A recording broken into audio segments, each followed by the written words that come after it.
Magandang umaga po. Narito na po ang magiging lagay ng panahon ngayong araw ng Lunes, September 16, 2024. At latest update sa dalawang sama ng panahon na binabantayan sa loob at labas ng Philippine Area of Responsibility.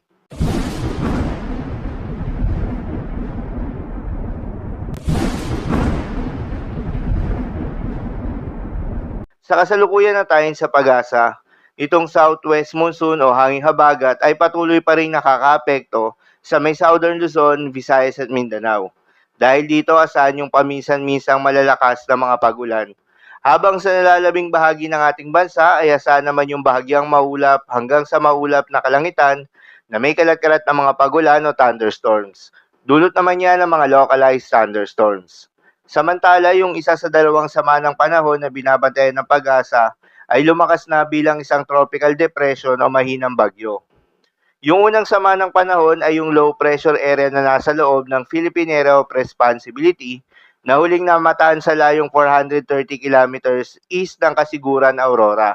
Mataas na ang tsansa na maging bagyo ito sa susunod na 24 oras at posible maglandfall sa northern portion ng Luzon sa mga susunod na araw. At sa oras na maging bagyo ito, tatawagin ito sa local name na Bagyong Hener ng Pag-asa.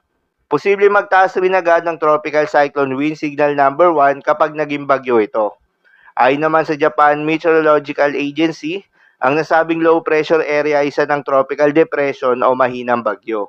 Samantala, ang isa pang binabantayan na sama ng panahon o low pressure area na nasa labas ng Philippine Area of Responsibility ay lumakas na at ganap ng bagyo.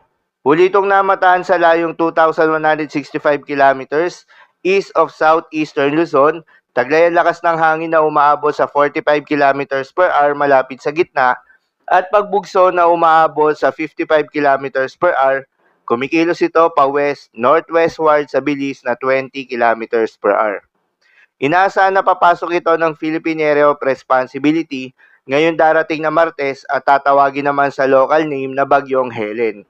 Ayon naman sa forecast track, hindi naman ito inaasahang magla-landfall sa ating bansa, mananatili itong malayo at walang direktang epekto. Samantala, ayon naman sa Japan Meteorological Agency, ang nasabing tropical depression ay lumakas na bilang isang tropical storm category. Paalala lamang po na mga nasabing forecast ay posible pa pong magbago. Kaya naman patuloy lamang magantabay sa mga update na ating ilalabas at ng pag-asa. Para naman sa magiging lagay ng panahon ngayong araw ng Lunes, dahil pa rin sa epekto nitong southwest monsoon, asahan ng monsoon rain sa northern portion of Palawan, Occidental Mindoro, Aklan, Antique at Negros Occidental. Posible ang mga pagbaha o pagguho ng lupa dahil sa heavy to intense rains. Habang sa lalabing bahagi ng Mimaropa, Western Visayas at Negros Island region, asahan naman yung occasional rains na dulot rin ng southwest monsoon. Posible rin na mga pagbaha o pagguho ng lupa dahil sa moderate to heavy rains. Habang sa Zamboanga Peninsula, Barm, Soc-Sargen, Caraga, Northern Mindanao, Bicol Region, Batangas, southern portion of Quezon, Zambales, Bataan, at nalalabing bahagi ng Visayas ay asahan naman yung maulap na kalangitan na may kalat-kalat na mga pagulan o thunderstorms. Dulot pa rin yan ng southwest monsoon. Posible rin na mga pagbaha o pagguho ng lupa dahil sa katamtaman hanggang sa kung minsan ay malakas na pagulan. Habang sa Cagayan at Isabela, asahan rin yung maulap na kalangitan na may kalat-kalat na mga pagulan at thunderstorms. Dulot naman yan ng trough ng low pressure area. Posible rin na mapagbaha o pagguho ng lupa dahil sa katamtaman hanggang sa kung minsan ay malakas na pagulan. Para naman sa Metro Manila at nalalabing bahagi ng Calabarzon at Mindanao, asahan naman yung bahagyang maulap hanggang sa maulap na kalangitan na may kalat-kalat na mga pagulan o thunderstorms. Dulot pa rin yan ng southwest monsoon.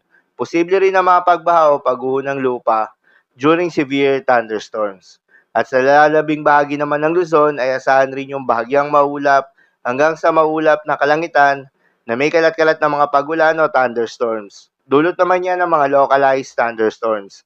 Posible rin na mga pagbaha o pagguho ng lupa during severe thunderstorms. Dahil dito, pinag-iingat pa rin yung mga kababayan natin sa mga posibleng banta ng pagbaha at pagguho ng lupa.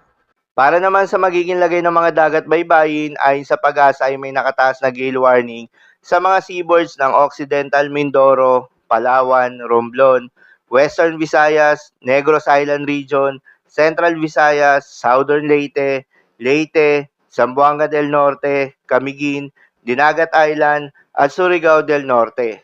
Payo ng Pag-asa ay huwag munang pumalaot yung mga kababayan nating mangingisda at yung may mga maliliit na sasakyang pandagat sa mga nasabing seaboards dahil inaasahan yung matataas na mga pag-alon.